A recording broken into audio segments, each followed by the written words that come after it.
Nyt oli hyvä Pakarisen veto. Pakarinen, joka arvokisoissa on ollut jäätävän kovassa menossa. Sitten Tsekin vuoro tulee yrittää. Mattila seuraa siinä Tsekin hyökkääjää. Ja sitten on Björnisen vuoro seuraavana. Ittasmäki irtoaa sieltä myöskin tämä Tapparapakki. Ja nyt pitää jälleen kiire. Tarvitse Kudaksen vuoro seuraavana. Kudas vetää. Sateli torjuu. Kudas painaa perään. Kudas, joka jakaa kyllä ahteria välillä sillä tavalla, että siinä niin sanotusti yö tummuu ja lasi himmenee, kun Ratko Kudas ahterilla osuu oikeaan paikkaan. Greitsik painaa perään.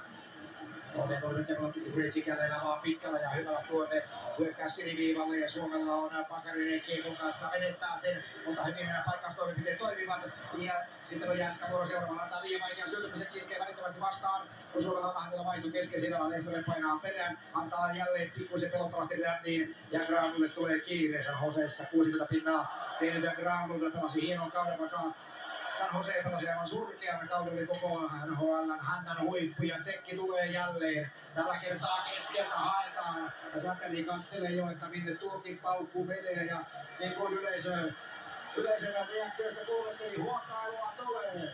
4 minuuttia.